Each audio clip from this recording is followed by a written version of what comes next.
Start हो रहा है। केमिस्ट्री, रासायनिक विज्ञान, रासायनिक विज्ञान, ये रासायनिक विज्ञान है। इस वीडियो में केमिस्ट्री के परमाणु संरचना के बारे में बताते हैं कंप्लीट। आप समझ जाएगा, आपको दिक्कत नहीं होगा। उसके बारे में इस वीडियो में कंप्लीट बताएंगे, आपको कभी दिक्कत नहीं होगा। तो परमाणु संरचना के बारे में इसमें बताएंगे। परमाणु संरचना, परमाणु संरचना के बारे में इसमें कंप्लीट बताएंगे। पहले तो आपको याद दिला देते हैं कि मैक्सवेल सिद्धांत को मान्यता नहीं दिया गया। जो परमाणु पर बताया था कि जो इलेक्ट्रॉन है प्रोटॉन और न्यूट्रॉन की चक्कर लगाता है और अपनी ऊर्जा को ख़त्म करता है। जब ख़त्म हो जाता है तो वो जाके अपना जो नाभिक होता है, नाभिक में गिर जाता है। तो नाभिक में गिर जाता है तो उसका ख़त्म हो जाएगा, ब्लास्ट हो जाएगा। तो इसका सिद्धांत को मान्यता नहीं दिया गया। फिर बरबोरी सिद्धांत है, बरबोरी तो बरबोरी के सिद्धांत के अनुसार ये एक फार्मूला भी दिए थे 2n²। हर मतलब कि पहली कक्षा में इलेक्ट्रॉनों की संख्या, दूसरी कक्षा में इलेक्ट्रॉनों की संख्या, तीसरी कक्षा में इलेक्ट्रॉनों की संख्या। तो जितना कक्षा रहेगा वो n के मान रहेगा और उसके बाद में वो इलेक्ट्रॉनिक संख्या निकल जाएगा। इनके सिद्धांत के अनुसार ये बताए थे कि जो इलेक्ट्रॉन है तो प्रोटॉन और न्यूट्रॉन के चक्कर लगाता है। जब अपनी कक्षा में चक्कर लगाएगा तो उसको ऊर्जा की आवश्यकता नहीं पड़ती है, और जब अपने से उच्च कक्षा में जाता है तो ऊर्जा ग्रहण करता है, और छोटी कक्षा में जाता है अपने से नीचे कक्षा में तो अपनी ऊर्जा को त्याग करता है। फिर वापस अपनी कक्षा में आता है, फिर उसको ऊर्जा की जरूरत नहीं पड़ती है। तो इनका बरबोरी के सिद्धांत को मान्यता दिया गया था। और एक निरपेक्ष द्रव्यमान था, जो इलेक्ट्रॉन की द्रव्यमान, न्यूट्रॉन की द्रव्यमान, प्रोटॉन की द्रव्यमान। तो इलेक्ट्रॉन की द्रव्यमान 9.1 × 10⁻⁻31 जो सबसे हल्का है। न्यूट्रॉन 1.6745 10⁻⁻27 जो कि सबसे भारी है। प्रोटॉन 1.6725 × 10⁻⁻27 जो सबसे हल्का है। तो हम लोग इसके बताते हैं। अब इसको देखिए, प्रोटॉन जो न्यूट्रॉन है तो हम लोग इसको एटॉमिक मास यूनिट कर सकते हैं। जो प्रोटॉन और न्यूट्रॉन है इसको एटॉमिक मास यूनिट कर सकते हैं, क्योंकि ये थोड़ा बहुत के अंतर है। जैसे कि हम लोग स्टूडेंट मास यूनिट है, स्टूडेंट मास यूनिट में मैक्सिमम लोग 55-50 के बीच में रहेंगे। तो अधिकांश लोग कहाँ पे मिलेंगे? 55-50 के बीच में, तो हम स्टूडेंट मास यूनिट लिख सकते हैं। वैसे ही ये है एटॉमिक मास यूनिट। तो एटॉमिक मास यूनिट में इलेक्ट्रॉन नहीं आएगा। क्योंकि इलेक्ट्रॉन को मापने के लिए हम लोग हाइड्रोजन इंटू 1/1840 है। हाइड्रोजन इंटू 1/1840 करेंगे तो इलेक्ट्रॉन की वजन निकल के आएगी। ये वजन मापने की तरीका है। तो ये वजन इसका 750 ग्राम होता है। अगर हम लोग कहें तो बस 750 ग्राम मतलब एक सूट नहीं कर रहा है बोलने में। तो हम लोग ये कह सकते हैं कि हाइड्रोजन इंटू 1/1840 को हम लोग इलेक्ट्रॉन की भार को ज्ञात कर सकते हैं। अब न्यूट्रॉन और प्रोटॉन की ये दोनों को मान ज्ञात करने के लिए एटॉमिक मास यूनिट पर इसका मान ज्ञात कर सकते हैं। 1 एटॉमिक मास यूनिट बराबर प्रोटॉन भी हो सकता है, 1 एटॉमिक मास यूनिट बराबर प्रोटॉन भी हो सकता है और न्यूट्रॉन भी हो सकता है। 1 एटॉमिक मास यूनिट बराबर प्रोटॉन और न्यूट्रॉन हो सकता है। इलेक्ट्रॉन की भार ज्ञात करने के लिए हाइड्रोजन इंटू 1/1840 पर हम इलेक्ट्रॉन की भार ज्ञात कर सकते हैं। तो आप यहाँ तक समझ गए। अब आपको बताते हैं परमाणु संरचना। देखिए, परमाणुओं के भार नाभिक पर निर्भर करता है। परमाणुओं का टोटल भार नाभिक पर निर्भर करता है।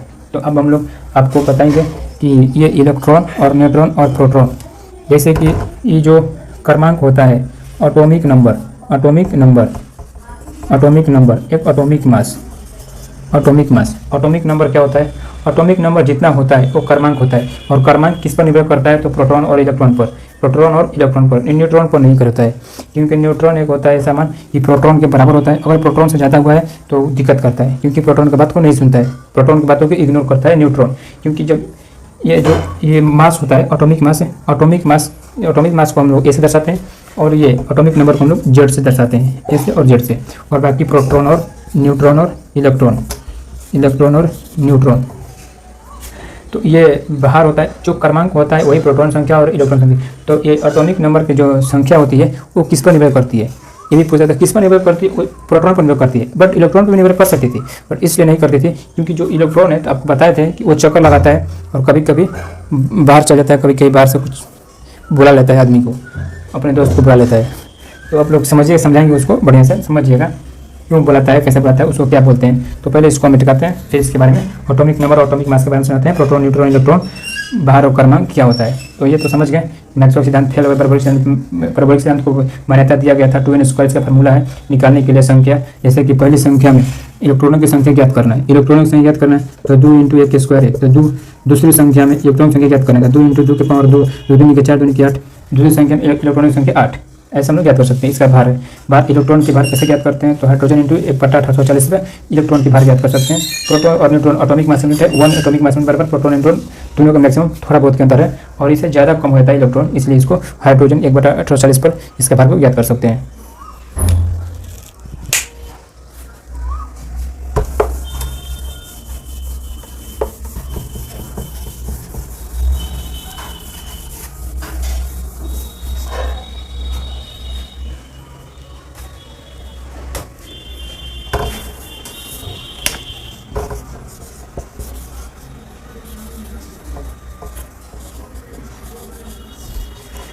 ये जो एटॉमिक नंबर होता है, देखिए पहले आपको एक नाभिक और बाहर की परतों को ज्ञात करने के, मतलब कि नाभिक को और इलेक्ट्रॉन को बाहर ज्ञात करने के लिए इसका मान ज्ञात करते हैं, नाभिक का मान ज्ञात करते हैं फर्मी पर और इसका बाहरी परत का मान ज्ञात करते हैं एंगस्ट्रॉन पर। तो नाभिक के मान क्या होता है, 1 फर्मी बराबर 10 के पावर -15 होता है। 1 एंगस्ट्रॉन बराबर होता है 10 के पावर -10। तो हम लोग इसका पहले ये देख लेते हैं, ये भी छूट गया था बीच में। तो नाभिक को फर्मी में नापते हैं और बाहर को इलेक्ट्रॉन को एंगस्ट्रॉन में नापते हैं, इलेक्ट्रॉन को एंगस्ट्रॉन में और नाभिक को फर्मी में नापते हैं। तो ये समझ गए, इसको मिटा देते हैं, वीडियो ज़्यादा लंबा होने वाला है।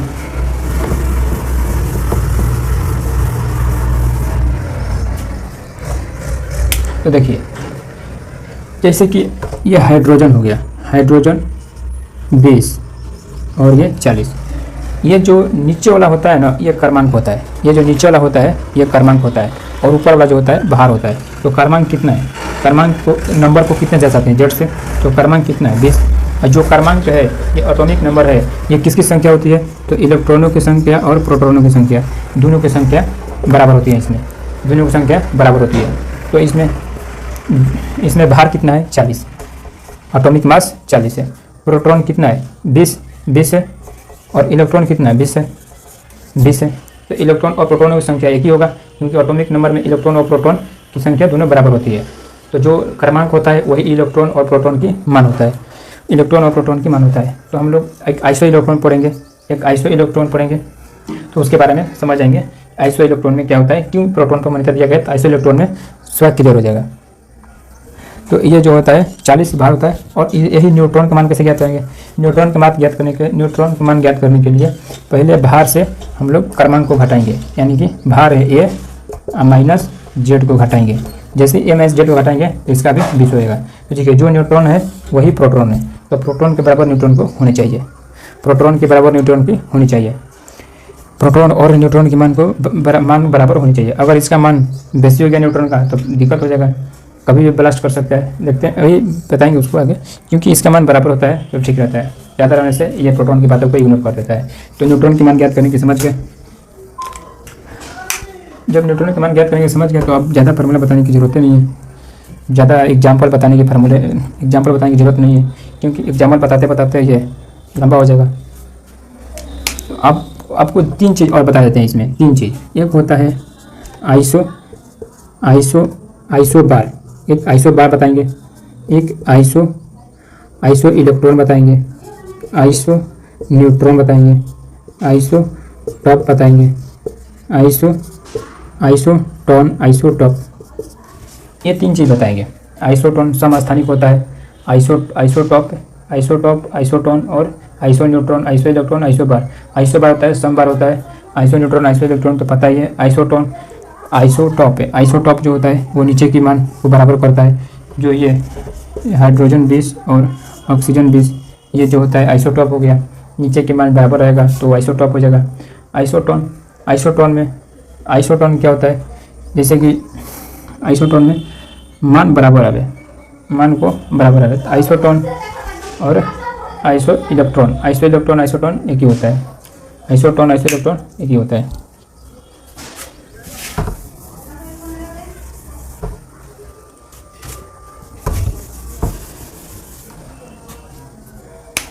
देखिए ये जो है 20, पहले इलेक्ट्रॉन की मान ज्ञात करते हैं। कैसे, मतलब कि अब हम बोले थे कि प्रोटॉन पर इसका संख्या निर्भर करता है, इलेक्ट्रॉन पर निर्भर नहीं करता है। क्यों नहीं निर्भर करता है? क्योंकि देखिए कभी भी एक एग्जाम में ऐसा भी होता है, देखिए इसका हाइड्रोजन है 20, हाइड्रोजन है 20 है, ऑक्सीजन है 18, ऑक्सीजन है 18। जब ऑक्सीजन 18 है तो इलेक्ट्रॉन की मान 20 होगा, इसमें इलेक्ट्रॉन की मान 18 होगा, 18 होगा। अगर इसमें -2 है, माइनस का चिन्ह मतलब कि 2 को बाहर से लाया है, 2 को बाहर से लाया है, तो इसको प्लस में 2 हो जाएगा, तो इलेक्ट्रॉन बराबर 20, इलेक्ट्रॉन बराबर 20 बराबर हो गया। तो यही सम इलेक्ट्रॉनिक होता है, सम इलेक्ट्रॉनिक यही होता है, क्योंकि यही सम इलेक्ट्रॉनिक भी होता है। और यही जो होता है सम इलेक्ट्रॉनिक नहीं होता है, ये जो होता है कि बराबर नहीं होता है, इसीलिए क्योंकि ये बाहर जो दे देता है और बाहर लेता है। जैसे कि प्लस रहेगा ऑक्सीजन 18, सोडियम 20 प्लस, और क्लोरीन कैल्शियम 20 और 18, और यहाँ पर माइनस, यहाँ पर मतलब प्लस मतलब कि एक बाहर दे दिया है, माइनस का मतलब एक ले लिया है, प्लस का मतलब एक दे दिया है। कौन? तो इलेक्ट्रॉन। तो इसमें इलेक्ट्रॉन की संख्या 20 होगी, और एक दे दिया है तो माइनस, इलेक्ट्रॉन की संख्या 19 हो जाएगी। इसमें इलेक्ट्रॉन की संख्या माइनस है ये को, तो इलेक्ट्रॉन की संख्या 18 होगी, अब प्लस एक लगाया है तो इलेक्ट्रॉन की संख्या 19 हो जाएगी। इलेक्ट्रॉन की संख्या 18 है तो इलेक्ट्रॉन की संख्या 19 हो जाएगी, यही होगा। इसमें 20 था, इसमें 18 था, इसमें एक लाया है, इसमें एक दिया है, तो इलेक्ट्रॉन की संख्या सम इलेक्ट्रॉनिक हो जाएगी। ये सम इलेक्ट्रॉनिक हो गया। सम बार के मतलब होता है, सम बार का मतलब होता है एल्युमिनियम मान के चलो कि 10 है, कार्बन में 20 है, 11 है। तो ये जो बाहर ऊपर की जो भार है, ऊपर की भार अगर बराबर है, तो ये समबार होता है, आइसोबार या समबार होता है। जब बाहर की ऊपर की जब भार बराबर हो तो ये आइसोबार या समबार होता है। नीचे की मान बराबर हो तो आइसोटोप होता है, जैसे कि हाइड्रोजन 20 ऑक्सीजन 20, ये आइसोटोप हो गया। अस्थानिक समान हो गया, समस्थानिक हो गया। समस्थानिक नीचे से होता है, आइसोबार ऊपर से होता है। इलेक्ट्रॉन और न्यूट्रॉन की मान ऐसा होता है, जैसे कि न्यूट्रॉन ये होता है 20, अरे भाई 20 हाइड्रोजन 10 है, ये भी हो गया 21 है, ऑक्सीजन ये हो गया 11। तो इसमें न्यूट्रॉन की संख्या बराबर नहीं आएगी। इसमें न्यूट्रॉन की संख्या कितनी होगी? न्यूट्रॉन की संख्या 20 में से 10 घटाइएगा, क्योंकि ये बाहर में से क्रमांक घटाइएगा तो 10 आएगा। इसमें न्यूट्रॉन की संख्या कितनी होगी? बाहर में से 11 घटाइएगा तो 10 आएगा। तो ये क्या हो गया? सम न्यूट्रॉन नहीं हो गया, ये भी सम न्यूट्रॉन हो गया। तो सम न्यूट्रॉन ऐसे होता है, सम इलेक्ट्रॉन ऐसा होता है, सम बार ऐसा होता है, सम टॉप ऐसा होता है। सम टॉनिक एक होता है आइसोटोनिक, जो दोनों पार्टी गहरा होता है। एक जैसे ये हो गया, ये हाइड्रोजन 1H1, ये हो गया 1H2 1H3, 1H1 1H2 1H3। तो ये सबसे पतला होता है, जो हम लोग पानी पीते हैं नाली वगैरह में रहता है, जो ज़्यादातर देखने को मिलता है ये 1H1 होता है। ये सबसे गहरा होता है 1H1। ये जो 1H3 होता है ये सबसे घातक होता है। आदमी को परमाणु बम में भी जो ब्लास्ट होता है उसमें रेडिएशन जो निकलता है, तो जो यहाँ फट गिरता है परमाणु बम, तो वहाँ खाली परमाणु बम ब्लास्ट होता है। बाकी जितना रेडिएशन उसका फैलता है वो आदमी को ख़त्म करता चला जाता है। तो यही जो होता है ये रेडिएशन होता है।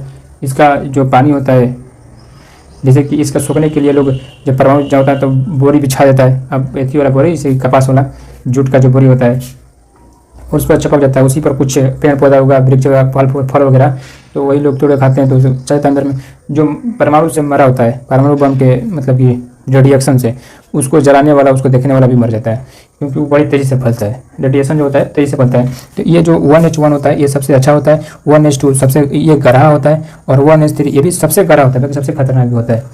ये सबसे खतरनाक होता है, ये 1H1 सही होता है।